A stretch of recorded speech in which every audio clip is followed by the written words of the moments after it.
facing a government shutdown that is totally unnecessary.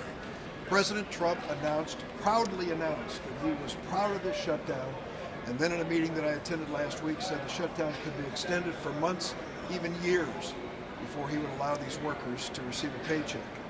That is totally unnecessary, totally unfair. And the reason we meet here at O'Hare today is because we're being hit hard by this government shutdown right at this airport. 1,600 TSA workers here at O'Hare, another 400 at Midway are considered essential personnel. And what does that mean? They have to show up for work even though they don't get a paycheck. This will be the first weekend when they're supposed to be paid and won't receive a paycheck. In a few minutes, Janice is going to tell you what the impact will be on the individual workers and their families as she's listened to the people she works with here at the airport. When we get down to the bottom line here, it is all over one issue, the president's border wall. There isn't a single American who didn't hear this president say repeatedly during the course of this campaign that he was going to build a 2,000-mile concrete wall from sea to shining sea on the southern border of the United States, and that Mexico would pay for it.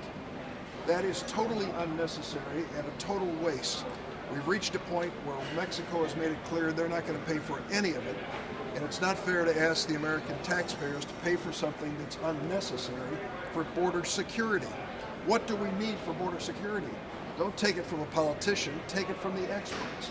The experts tell us we need more technology and more personnel on the border. That will be more effective. There's also a facility which we can't visit because it's out of bounds really, here at the airport, where we go through a postal facility that screens packages coming into the United States from all over the world. I've been there.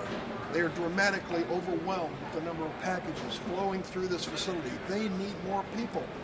Why is that important? Because the number one deadly narcotic coming into the United States is fentanyl. It is coming to the United States from China, either by mail or across the Mexican border.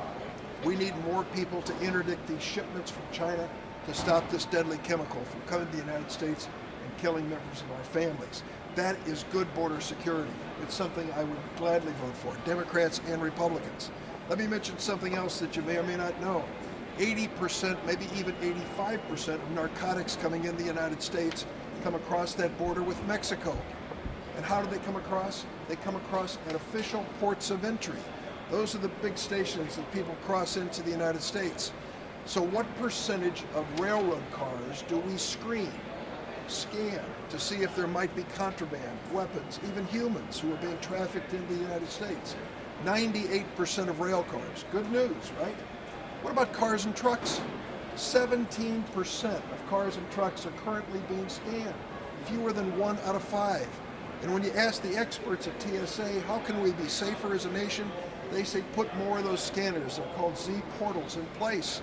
Scan more vehicles. Stop the narcotics and weapons coming into the United States and from leaving the United States to the drug cartels in Central America. The reason I raise these points is to make it clear that if the president were truly serious about border security, he would work with Democrats and Republicans to make a stronger, safer border, and he would have my support and the support of many others. Tonight he's going to go on television and talk to you about the crisis at the border. Here are a few facts he will not tell you. We are witnessing the lowest number of illegals seeking to come into the United States in 45 years. The lowest number. He won't tell you as well that we have the lowest number of apprehensions at the border than in modern history. He won't say that. He'll say just the opposite. Oh, we just have more people we know what to do with. He will tell you that we need to have his wall for humanitarian purposes.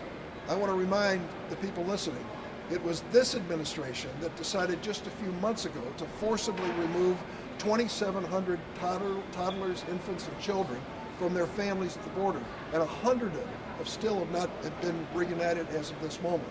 That's not very humanitarian from my point of view. But let me say this about this specific meeting here today. Since 9/11, we've decided that our safety and the safety of our families on airplanes is one of the highest priorities. I know this, and I thank our government, and I thank the TSA for the work that they do. Is it a pain in the neck to take off your shoes and open your bag and pull out the computer and follow all the instructions and dump that bottle of water? It is. But it's necessary, we know, to keep us safe. The men and women who do that job every single day are doing us a great service to make sure when we get on airplanes with our kids that we're going to be able to travel safely and land safely.